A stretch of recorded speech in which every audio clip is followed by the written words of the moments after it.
Vamos lá, oitavo ano. Se vocês estão assistindo esse vídeo, significa que vocês já fizeram a atividade da página 118. A gente está aqui só para correção. Não fez, meu filho? Volto para fazer e depois volto para cá. Página 118. Primeiro a gente começa assim, ó, observa a paisagem geográfica na foto. O que é que a gente vê aí? Uma cordilheira. Conjunto de montanhas. De acordo com a paisagem na foto, identifique qual é o tipo de relevo e onde se localiza. Isso é uma cordilheira. O que é uma cordilheira? É um conjunto de montanhas. Montanhas é um tipo de planalto, né? Lembrando dos tipos de relevo. E aí a Cordilheira dos Andes, que fica no Chile. Tá certo? Então, de letra B. Explique como se formou esse conjunto de altas montanhas na costa oeste da América do Sul. Como é que se forma a cordilheira? A partir do encontro de placas tectônicas, a partir do encontro convergente das placas tectônicas. Onde é que os senhores vão achar essa resposta? Na página 108. Como se formou a Cordilheira dos Andes. Certo? Copiou. Vamos para a segunda questão. Para conhecermos um pouco mais da distribuição do relevo da América, podemos analisar o mapa físico da página 107. Então vai todo mundo voltar para a página 107. Ele ofereceu informações sobre algumas características naturais de nosso relevo, algumas características naturais do relevo de nosso continente. Cada cor de escala cromática indica os metros de altura ou a profundidade do relevo, partindo do nível do mar, 0 metro de altitude, como ponto de referência. Os nomes indicam as formas de relevo predominantes. De acordo com sua análise do mapa e seus conhecimentos sobre relevo, respondam às questões abaixo. Letra A. Quais os nomes que recebem e onde se localizam os dobramentos modernos encontrados no continente americano? Vai para a página 107. Viu o mapa físico, o mapa de relevo. Vai identificar o que são os dobramentos modernos. Eita, o que são os dobramentos modernos agora? Dobramentos modernos é quando você tem a convergência de placas tectônicas. O que é isso, convergência de placas tectônicas?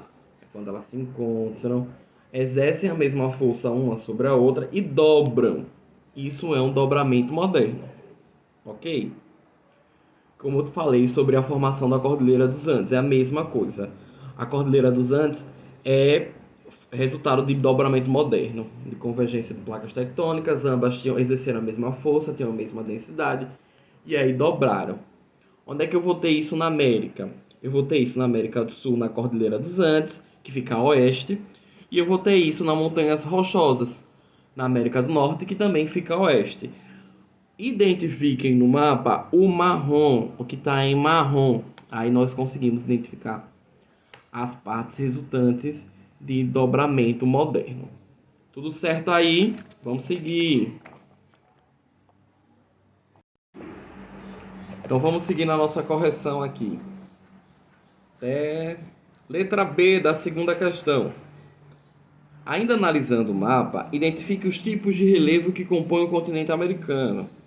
Quais os fatores de ordem interna e externa responsáveis pela modelagem do relevo? Fatores de ordem interna são como os vulcões, os movimentos de crosta, e de ordem externa são a ação dos ventos, a ação das águas e dos seres vivos.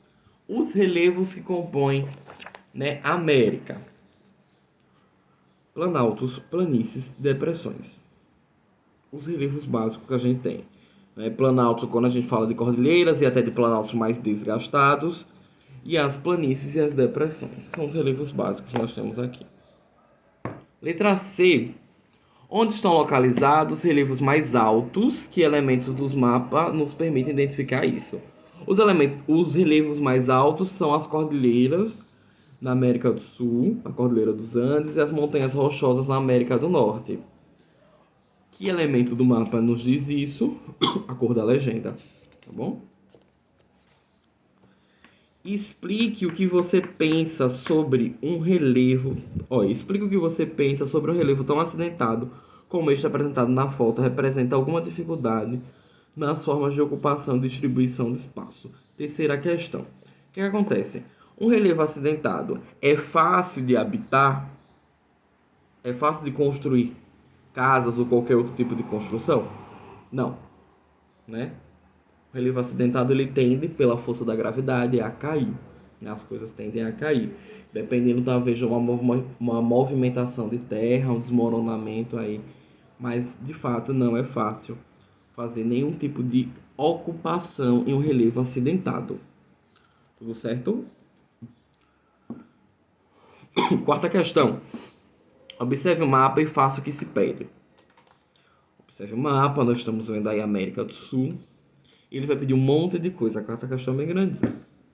Primeiro vai pedir que você escreva no mapa, observando o alinhamento do relevo e da legenda, o nome das cadeias montanhosas do oeste da América do Sul, ou seja, a Cordilheira dos Andes. Volta na página 107, vê o mapa da 107 e você vai basicamente botar todas as informações que tem lá para cá. Agora só da América do Sul, né? Ele só está pedindo América do Sul. Então o relevo aí de maior altitude é a Cordilheira dos Andes, ele está aqui na parte oeste, está mais escuro no mapa de vocês, tá bom? Depois ele vai pedir que você escreva em seu respectivo lugar o nome das unidades de relevo apontadas a seguir. Aí o Planalto das Guianas, o Brasileiro, o Planalto da Patagônia, a Planície de Orinoco, a Planície da Amazônica, a Costeira e a Planície Platina. Volta na página 107 e você vai encontrar todas essas informações. Terceiro, ele vai pedir para você pintar de verde as planícies, de laranja as montanhas e os planaltos e de marrom as elevadas cadeias. Mesmas cores que estão sendo usadas nesse mapa da 107. Aí lá na 110 tem a continuação da questão. Localize as ilhas de Marajó, Falkland, Terra do Fogo. Estão aqui, no mapa da 107. Quinta. Depois de realizar as etapas anteriores, observe o mapa e relacione. Aí você vai ver no mapa, aí você vai enumerar 1, 2, 3, porção oeste, central ou leste. 1 vai ser oeste, 2 vai ser central e 3 vai ser leste. Extensas planícies sedimentares. Observe no mapa onde tem mais planícies. Tem na parte oeste, tem na parte leste ou tem no centro. No centro do mapa, tá bom? Então a porção central. A letra B vai dizer assim: velhos planaltos e montanhas bastante desgastadas. Onde é que tem mais isso nesse mapa? No centro, no leste ou no oeste? Velhos relevos desgastados. No leste. É o 3. Por fim, só pode ser o 1, né? A porção oeste. Grandes cadeias montanhosas, planaltos de altitudes elevadas e estreitas planícies. Vamos embora para a quinta questão. Em sua opinião, resposta pessoal, tá? Dentre os problemas ambientais, qual é o mais grave da atualidade na América? Vocês vão identificar os problemas ambientais da América a partir da página 114, 115 e 116. Existem diversos problemas ambientais. A gente está falando de desmatamento, de erosão do solo, inundações, deslizamentos, efeito de estufa, desertificação, contaminação da água e contaminação do ar. Escolha um desses 8, tá? E aí, qual que você acha mais grave? Escolha o mais grave e fale sobre ele. Uma aguinha para a gente ir para a sexta questão. Descreva a trajetória aproximada da corrente marítima de Humboldt, que é a corrente do Peru, e suas consequências para o clima e para a economia. Correntes marítimas, elas trazem, ou elas podem ser quentes ou frias, então elas vão trazer uma certa influência para um clima de uma determinada região, tá? Sendo o Humboldt uma corrente que sai do Peru, ela é uma corrente fria ali, porque ela se origina nas partes polares da Terra. Olhe para o mapa, veja aí, corrente de Humboldt, tá? Ela está em azul, é uma corrente fria. E da onde ela vem? Círculo Polar Antártico, por isso ela é fria. ela se formou na região fria, então ela carrega essa característica. A corrente de Humboldt, ela se desloca ao longo da costa ocidental, né, na América do Sul, só que na parte de sul a norte, e ela parte ali. Ela está mais na parte oeste da América do Sul, ela está nas costas do Brasil, vocês estão vendo aí Humboldt. Tá? Como consequência climática dessa corrente fria, nós podemos destacar áreas desertas no Chile, o deserto do Atacama e no Peru, tá bom? E como consequência econômica, a presença neste litoral, que é o litoral oeste da América, né, de grandes cardumes, o que vai favorecer aí a pesca, tá bom?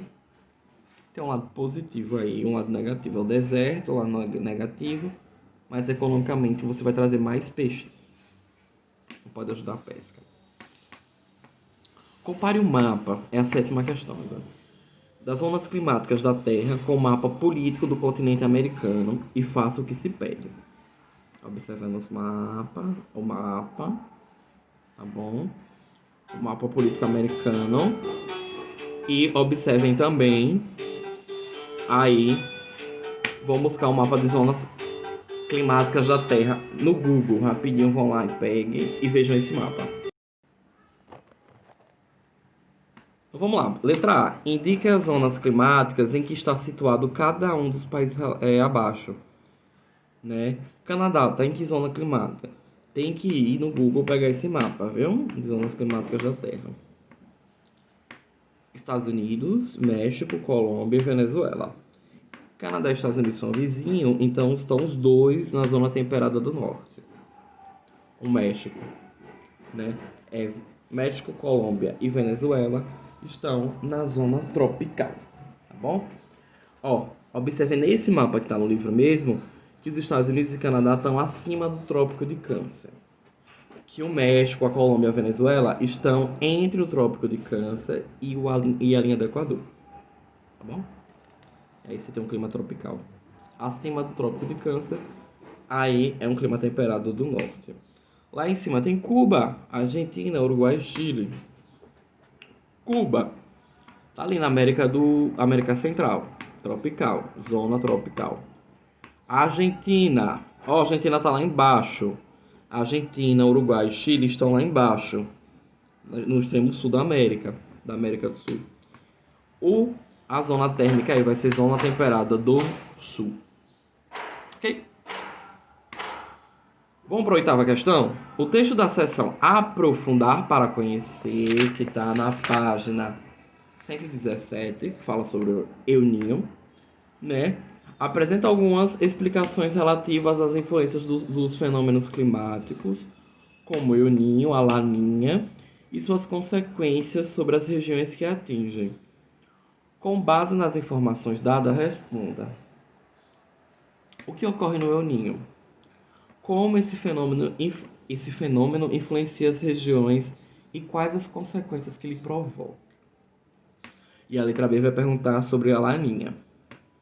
O El Niño, ele aumenta a temperatura da superfície do mar, tá bom? Isso pode chegar a aumentar um pouquinho a média climática do lugar onde ele está influenciando. Ele vai influenciar o comportamento dos climas na região do Pacífico Equatorial, provocando chuvas torrenciais, ou seja, chuvas muito fortes, na costa oeste da América do Sul, do outro lado, no fundo do Brasil, tá? Secas na Indonésia e na Austrália, ou seja, lá na Ásia. Já não tem muito a ver com a gente agora, porque está estudando a América. Invernos muito quentes lá nos Estados Unidos e verões mais quentes ainda na Europa. E ele ainda pode influenciar a África, ele pode influenciar o mundo todo, mas a gente está falando mais só de Europa agora, viu? Alguns desses eventos, por estarem fora da normalidade, acabam causando tragédias. Secas e enchentes podem ser consequências do El Niño. O Laninha é um fenômeno contrário, é o oposto ao El Niño. E é o resfriamento, ó. O El Niño esquenta, a Laninha resfria. Esse fenômeno faz cair as temperaturas, principalmente aqui no Brasil, tá? Porque não há barreira de ar quente que bloqueia as massas frias. Aí as massas frias, vindo do Polo Sul, chegam até o Brasil, na região sul-sudeste do Brasil. Tá bom?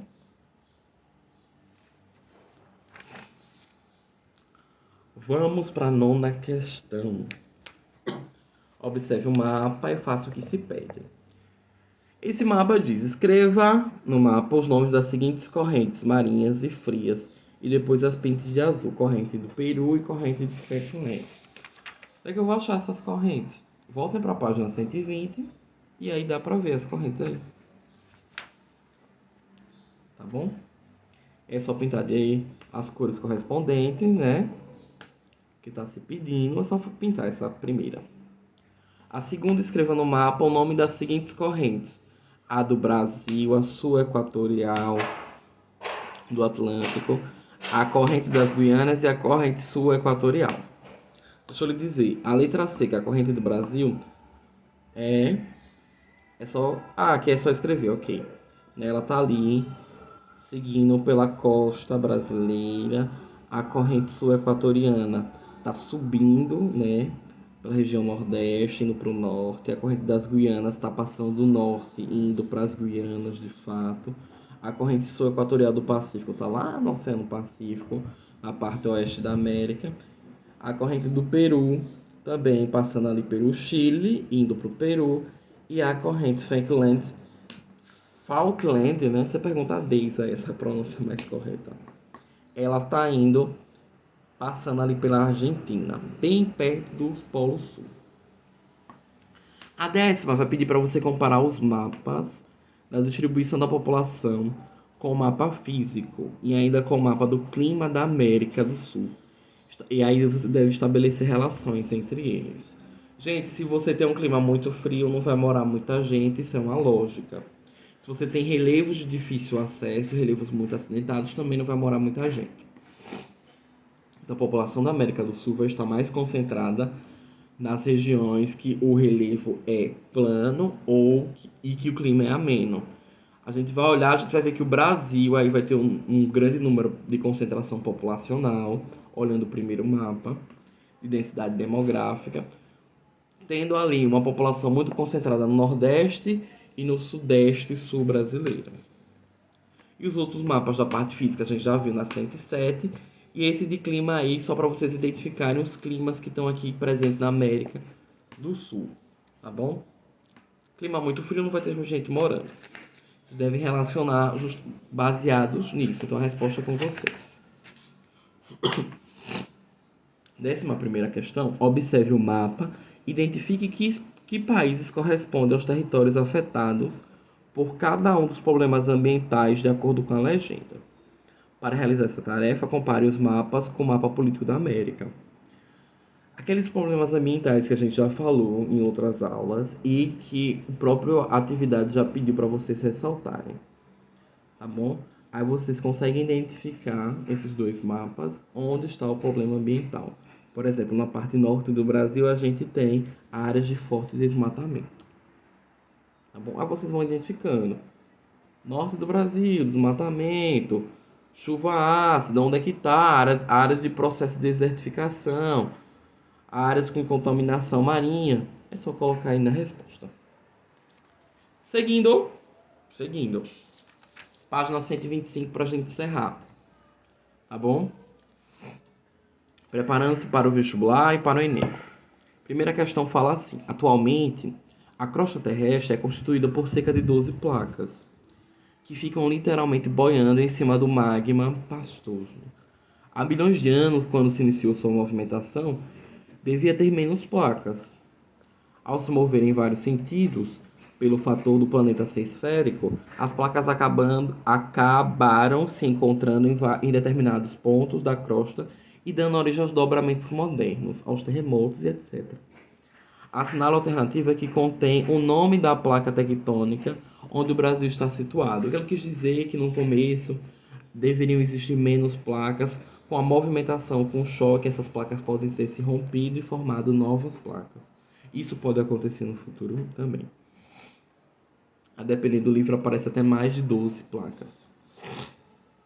Qual é a placa que o Brasil está situada? Qual é a placa que o Brasil está em cima? A placa sul-americana, a letra E.